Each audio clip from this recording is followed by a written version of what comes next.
Sobat Diet Kalori, bertemu kembali dengan saya Erwin Eka, founder dari dietkalori.co.id.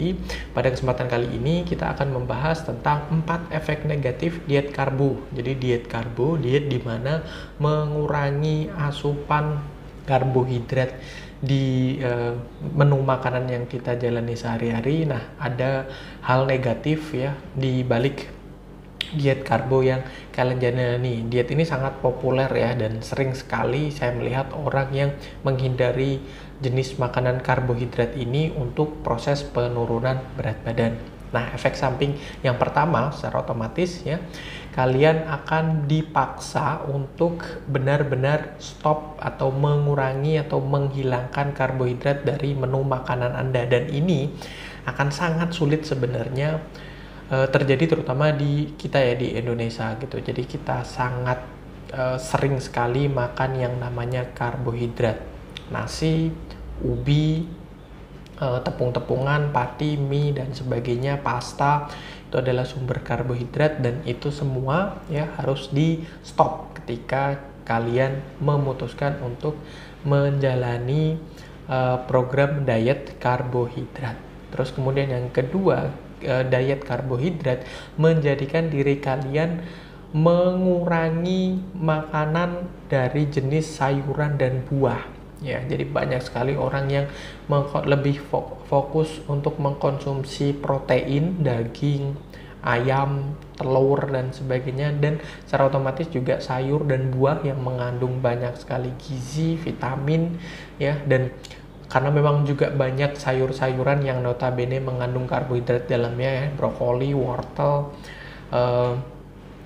selada, bayam, kangkung dan sebagainya itu mengandung karbohidrat. Secara otomatis ya, ketika kalian menjalani diet karbo, maka yang terjadi adalah makanan-makanan tersebut ya, sayur dan buah itu menjadi berkurang secara drastis untuk dikonsumsi bagi diri kalian. Terus kemudian yang ketiga ya, yang terjadi biasanya ketika kalian memulai mengkonsumsi atau mengurangi atau stop makan karbohidrat, berat badan kalian akan turun. Namun ya, yang hilang atau yang berkurang dari diri kalian belum tentu lemak, bahkan lebih banyak adalah air ya. Jadi kalian kehilangan air sebenarnya. Jadi berat badan kalian turun bukan yang karena lemaknya menghilang, tapi lebih karena air yang biasanya terikat oleh atau yang biasanya disuplai oleh sumber karbohidrat yang kalian konsumsi jadi berkurang, dan secara otomatis ya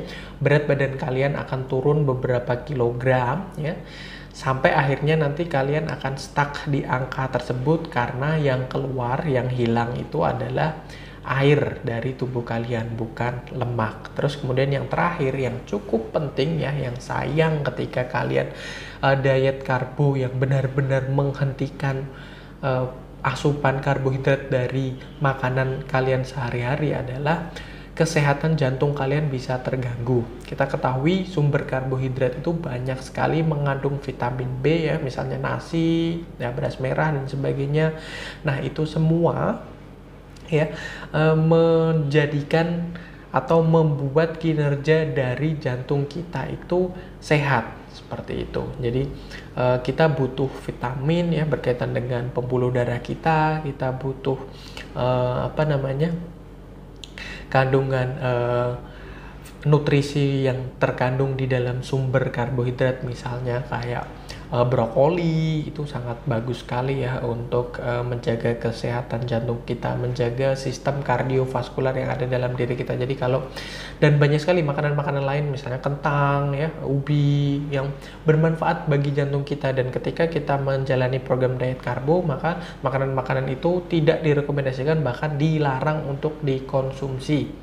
Jadi kalau jangka panjang maka kinerja dari jantung kita, dan juga ketika kita terlalu banyak mengkonsumsi protein akan membahayakan juga ya bagi jantung, bagi hati dan organ-organ tubuh. Jadi sebisa mungkin ya kita menjalani program diet yang balance ya, yang tidak hanya terpatok terhadap satu jenis makanan tertentu saja, tapi secara keseluruhan. Jadi karbohidrat, protein, lemak itu dibutuhkan oleh tubuh dengan kadar yang pas. Mereka akan berbahaya kalau jumlahnya dan secara keseluruhan ketiga-tiganya jumlah kalorinya berlebihan sehingga akan disimpan oleh tubuh dalam bentuk lemak seperti itu. Jadi kalau pas ya takarannya, kalau tidak berlebihan, kalau sesuai dengan kebutuhan kalori harian kita, maka tidak akan ada masalah ya, tanpa perlu terus kemudian menghindari karbohidrat dan sebagainya.